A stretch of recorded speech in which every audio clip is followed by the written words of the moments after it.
नमस्कार, जय श्री कृष्णा, राधे राधे। तो आज मैं आपके लिए लेकर आई हूँ गीता की कहानियाँ। गीता की कहानियाँ जो गीता की का गूढ़ ज्ञान है उसको मैंने छोटी छोटी मनोरंजक कहानियों में बदला है। ये एक दादाजी और पोते के बीच में वार्तालाप है। तो ये कहानियाँ बच्चों को बहुत अच्छी लगेंगी, रोचक लगेंगी और आप लोगों को भी बहुत अच्छा लगेगा। तो पहली कहानी है गीता क्या है। इस कहानी का नाम है गीता स्वयं से युद्ध। तो सुनिएगा। एक था राहुल, नाम तो सुना ही होगा। यही कहता था जब अपना परिचय देता था। किशोर उम्र, थोड़ा शरारती, थोड़ा भोला, मस्ती का पहनचोला, उछल कूद करता ही रहता था। कल राहुल का जन्मदिन था। परिवार और दोस्तों के साथ बहुत धूमधाम से मनाया था। बहुत मजा आया था उसे। अच्छा भी लगा कि उपहार में मम्मी पापा से मोबाइल मिला। वो भी मनपसंद कंपनी, मनपसंद फीचर्स, जो भी उसे चाहिए था सब था उसमें। अब तो राहुल नाम का शाहरुख खान जो अंदर सोया था वो जाग चुका था। मैं भी अब रील बनाकर अपने फॉलोअर्स बनाऊंगा। बस लग गया टेढ़े मेढ़े मुंह बनाकर कुछ डायलॉग्स की लिपसिंग करने, कुछ जॉब्स जोक्स पर रील बनाने। मजा तो आता था पर समय तो पंछी जैसा उड़ जाता। और मम्मी की जब चील जैसी गुस्से वाली आवाज सुनाई देती जो दिल को चीर देती थी। राहुल, होमवर्क कब करोगे? बस सारा दिन मोबाइल, जल्दी आओ। राहुल कहता बस मम्मी 2 मिनट, और फिर आध घंटे में आता। जल्दी जल्दी होमवर्क खत्म करता। पर मन कहाँ पढ़ाई में लगता। मन तो भागता रील के मैदान में। यही सोचता कल कौन सी वाली रील बनानी है। स्कूल में जब टीचर की डांट पड़ी कि इतनी गलतियां राहुल, तब दिमाग में चलती हुई रील थोड़ी पोज हुई।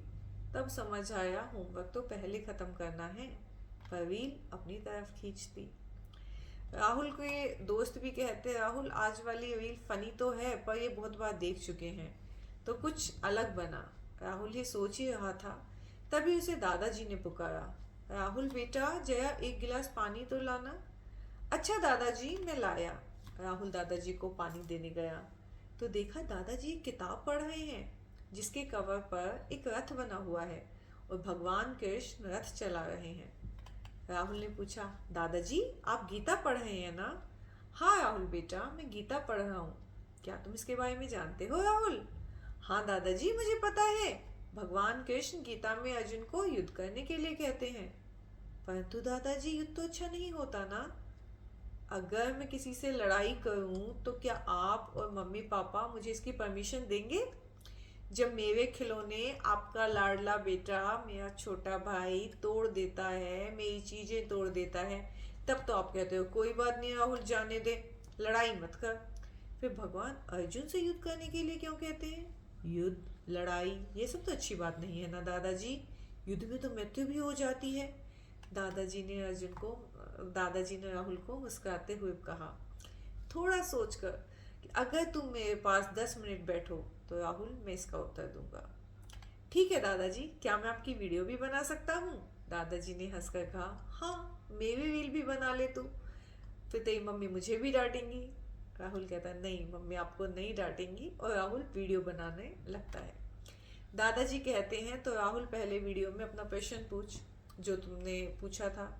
तो राहुल फिर से वही प्रश्न पूछता है और वीडियो बनानी शुरू करता है। दादाजी भी ठीक से अपनी मेज पर आकर अपनी कुर्सी पर आकर बैठ जाते हैं, अपने बाल सही करते हैं। राहुल फिर से वही प्रश्न पूछता है दादाजी गीता में भगवान कृष्ण अर्जुन से युद्ध करने के लिए क्यों कहते हैं? क्या युद्ध करना अच्छी बात है? अब दादाजी मोबाइल की ओर देखते हुए उत्तर देते हैं बेटा गीता में हमें बताया गया है कि हमें युद्ध करना है, पर स्वयं से। स्वयं से युद्ध दादाजी? मतलब मैं खुद को ही मारूं, मैं खुद से ही लड़ूं? दादाजी ने हंसते हुए कहा खुद को मतलब बुरी आदतों को, बुरे विचारों को, बुरी इच्छाओं को, उन्हें मारना है, उन्हें कंट्रोल करना है। क्या तुम जानते हो राहुल महाभारत का युद्ध किस किस के बीच में हुआ था? हाँ दादाजी, मुझे पता है, मैंने पढ़ा है। कौरवों और पांडवों के बीच में हुआ था ये युद्ध। क्या तुम जानते हो बेटा ये कौरव और पांडव अभी भी हैं? क्या? दादाजी आप भी? ये क्या अभी भी जिंदा हैं? कहाँ रहते हैं फिर ये दादाजी? ये कौरव पांडव कैसे दिखते हैं? अब तो बूढ़े हो गए होंगे ना दादाजी? दादाजी ये कभी बूढ़े नहीं होते राहुल। ये कौरव और पांडव हमारे ही अंदर हैं। कौरव कौन है? जो भी गलत विचार हमें भाते हैं, हमें विचलित करते हैं, हमें गलत कामों के लिए उकसाते हैं, ये हमारे अंदर हैं और ये हमारे मन को धृतराष्ट्र जैसा बना देते हैं, जो बुद्धि की सुनता ही नहीं है। और जो गुणों के पांडव हमारे अंदर हैं, उनको ये धृतराष्ट्र जैसा मन बाहर निकाल देता है। राहुल बेटा, क्या तुम जानते हो 5 पांडव कौन कौन थे? हाँ दादाजी, ये 5 पांडव थे युधिष्ठिर, दूसरा भीम, तीसरा अर्जुन, चौथा नकुल और 5वां सहदेव। हाँ बेटा, युधिष्ठिर पांडवों में सबसे बड़े थे। इनमें क्या गुण थे पता है? ये धर्म के, नीति के ज्ञाता थे और हमेशा सत्य बोलते थे। इनको धर्मराज भी कहा जाता है।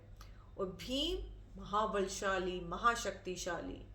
और जो तीसरे भाई थे अर्जुन, वो बहुत बड़े धनुर्धर थे, उनके जैसा तीरंदाज कोई नहीं था।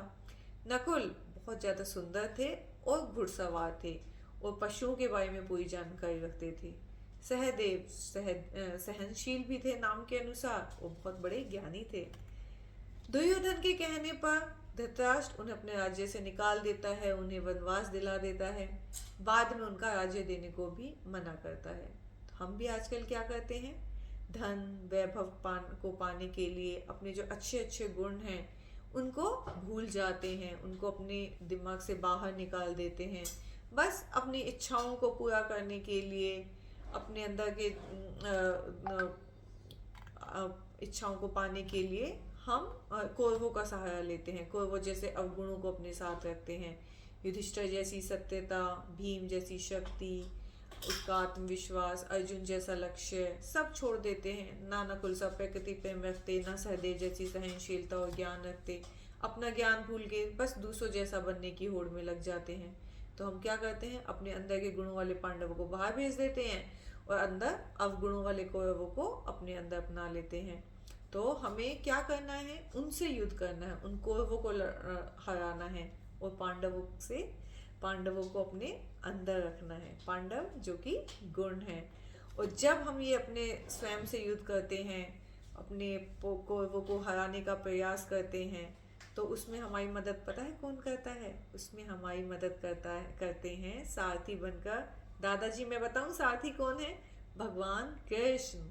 हाँ राहुल बेटा, जब भी हम किसी गलत काम से बचने के लिए अच्छे काम की ओर जाते हैं तो भगवान कृष्ण हमारी सदा मदद करते हैं। और भगवान कृष्ण ने युद्ध में किसकी मदद की थी? अर्जुन की मदद की थी। तो अब आगे की कहानी मैं राहुल कल बताऊंगा। अभी मुझे आराम करना है। राहुल दादाजी को प्रणाम करता है और चला जाता है अपने कमरे में अपना होमवर्क पूरा करने। तो कैसी लगी आपको कहानी? कमेंट करके ज़रूर बताइएगा। अच्छी लगी तो लाइक कीजिएगा। आगे की कहानी सुनने के लिए सब्सक्राइब कीजिएगा। तो बहुत बहुत धन्यवाद आपका। जय श्री कृष्णा, हरे कृष्णा।